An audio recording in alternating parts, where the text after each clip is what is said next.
नमस्कार, प्रणाम, जय हिंद। कैसे हैं आप लोग। बिहार स्वास्थ्य विभाग में जो स्टाफ नर्स की बहाली आई है, लगभग कल तय हो जाएगा ये बहाली कब तक क्लियर होगी, क्योंकि कल का जो जजमेंट होगा बहुत ही खास होने वाला है। क्योंकि जो है बीएससी नर्सिंग और वर्सेस जीएनएम होने वाला है। तो जीएनएम वालों का कहना है कि जो है बीएससी नर्सिंग को मौका नहीं मिलना चाहिए और बीएससी नर्सिंग का कहना है कि मौका मिलना चाहिए। तो कल क्या हो सकता है उसके ऊपर हम बात करने की कोशिश करेंगे। इसके अलावा ये जो है 23/5 है ना, ये पीछा नहीं छोड़ रहा है और साथ ही साथ जो 4000 का स्लीप है ये भी नहीं छोड़ रहा है। तो इसके ऊपर भी बात करेंगे कि जिनका डॉक्यूमेंट्स 23/5/2025 तक का नहीं है उनको कैसे राहत मिल सकती है, क्या ऐसा कुछ उपाय है, इसके ऊपर भी हम बात करने की कोशिश करेंगे। आप इस वीडियो को पूरा देखिएगा और समझिएगा, क्योंकि जो है बिहार स्टाफ नर्स में दो मुख्य केस हैं। एक जो है रिंकू कुमारी वाला, उसमें जो आईएनसी को लेकर जो बातें चल रही है, रजिस्ट्रेशन को लेकर बातें चल रही है, और जो जूली कुमारी वाला केस है उसमें जो है आपको यहाँ पे बीएससी नर्सिंग और वर्सेस जीएनएम चल रहा है। तो चलिए इस वीडियो को स्टार्ट कर लेते हैं और इस वीडियो को स्टार्ट करते हैं। और सबसे पहले हम बात करते हैं, देखिए जो बहाली आई थी उस बहाली में एक बात कहा गया था। क्या कहा गया था कि वही लोग फॉर्म भर सकते हैं जिनका जो है बीएनआरसी में रजिस्ट्रेशन हो, जिनका रजिस्ट्रेशन हो बीएनआरसी में। अगर आपका कॉलेज बिहार से बाहर का है तो आपके पास आईएनसी सुटेबिलिटी सर्टिफिकेट भी होना चाहिए। इस तरीके से बातें कही गई।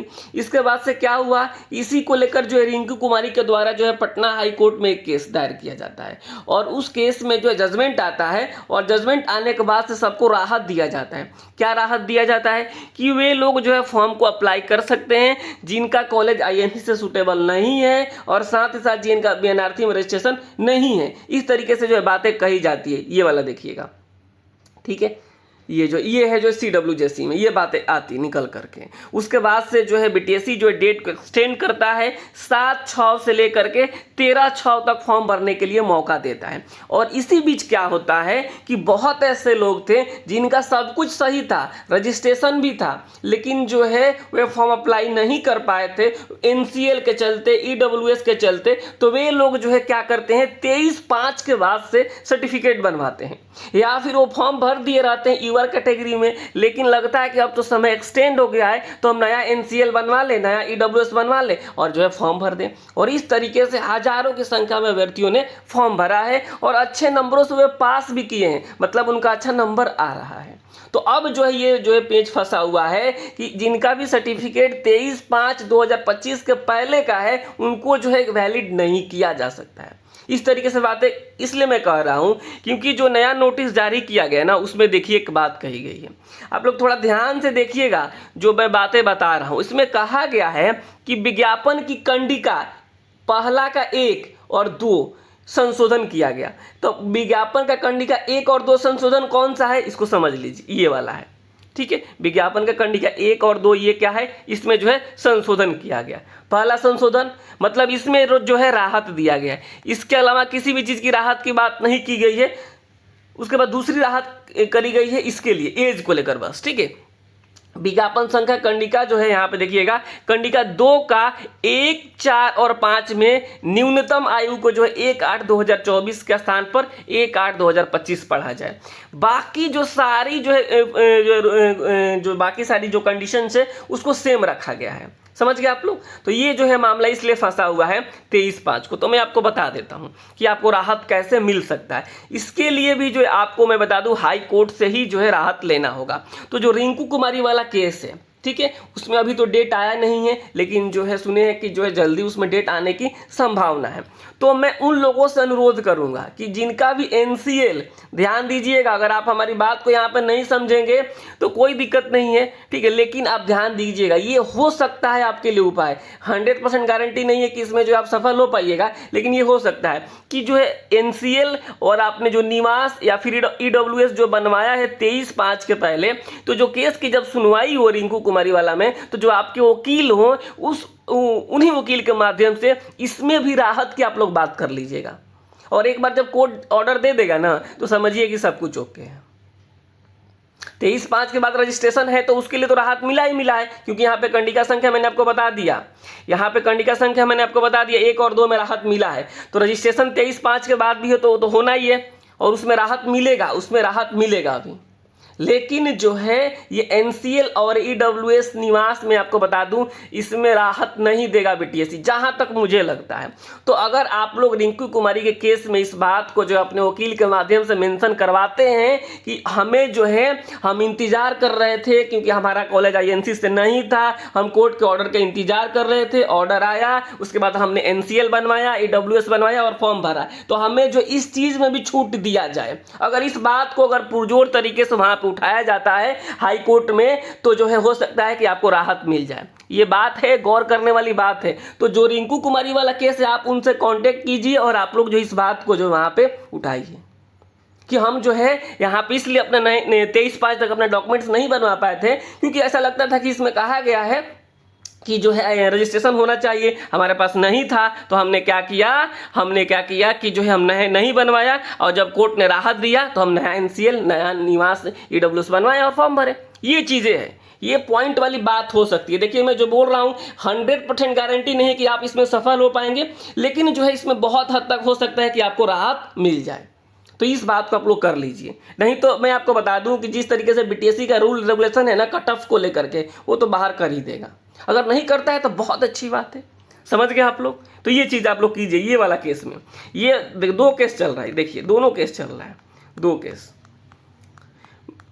ये वाला देखिए, ये वाला जो केस में ये आपका जो राहत मिलेगा ना एनसीएल में और ईडब्ल्यूएस में, वह इस केस में राहत मिलेगा, ये रिंकू कुमारी वाला में। और आप सोचिए कि वो जूली कुमारी वाले केस में मिलेगा तो उसमें नहीं है, उसमें मामला ही अलग है, उसमें मामला ही अलग है। ठीक है, तो ये बातें हैं, आपको बता देते हैं। तो ये इस चीज़ का थोड़ा सा आप लोग गौर कर लीजिएगा तो हो सकता है कि राहत मिल जाए।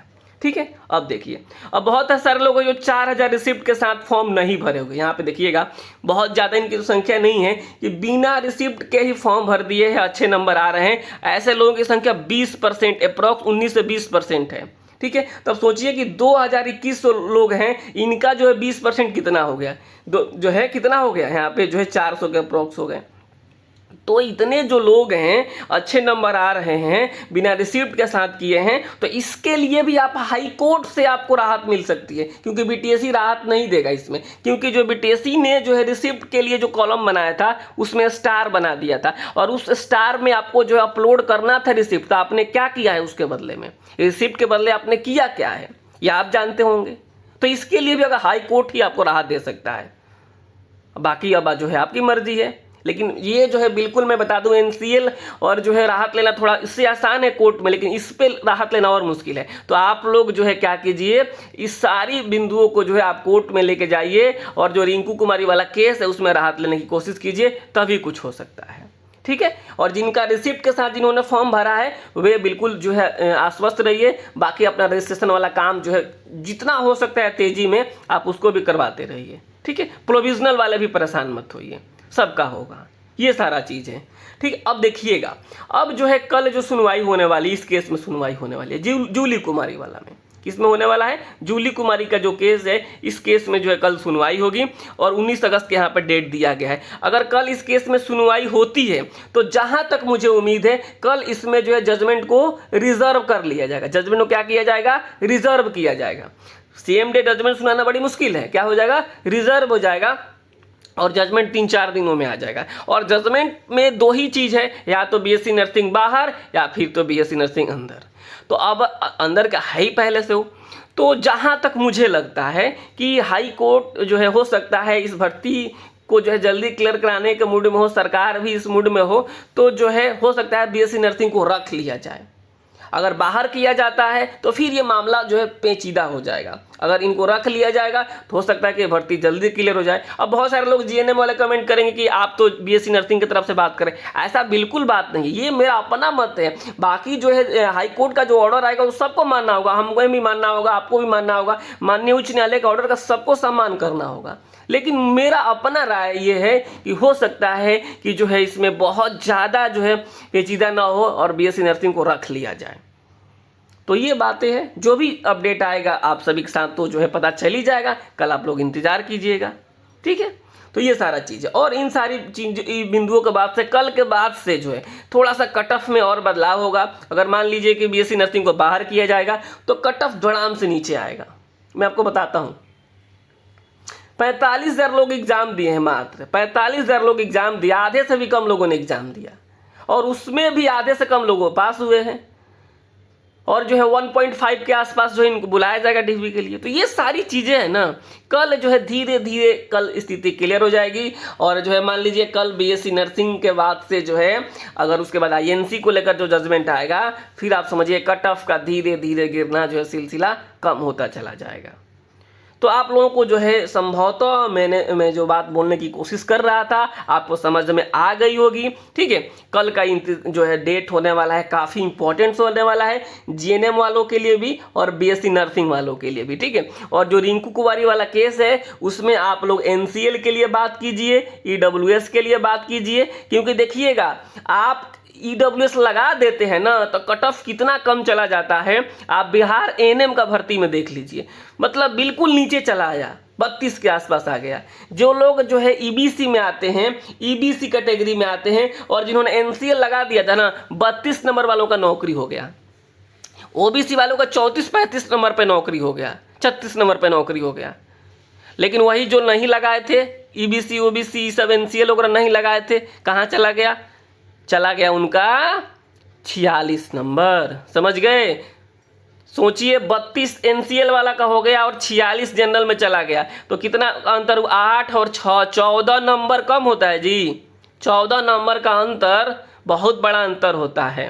तो इन सारे बिंदुओं पर आपको सोचने की ज़रूरत है और इस पर बात करने की ज़रूरत है। ठीक है, और आप लोग चाहिएगा तो ऐसा होगा। आप अपने वकील के माध्यम से इस तरीके की बातें को अपने रखवाइए वहाँ पे। ठीक है, तो चलिए इस वीडियो में इतना ही रखते हैं, कल का इंतजार करते हैं हम लोग और जो होगा सो देखा जाएगा। और बाकी जो भी अपडेट आएगा मैं आप सभी के साथ शेयर करूंगा। चैनल को सब्सक्राइब करना आप बिल्कुल मत भूलिएगा, यहाँ पे आपको बिल्कुल ऑथेंटिक मैं जानकारी दूंगा, आने वाले दिनों में भी और पहले भी देता रहा हूँ। ठीक है, नमस्कार, धन्यवाद।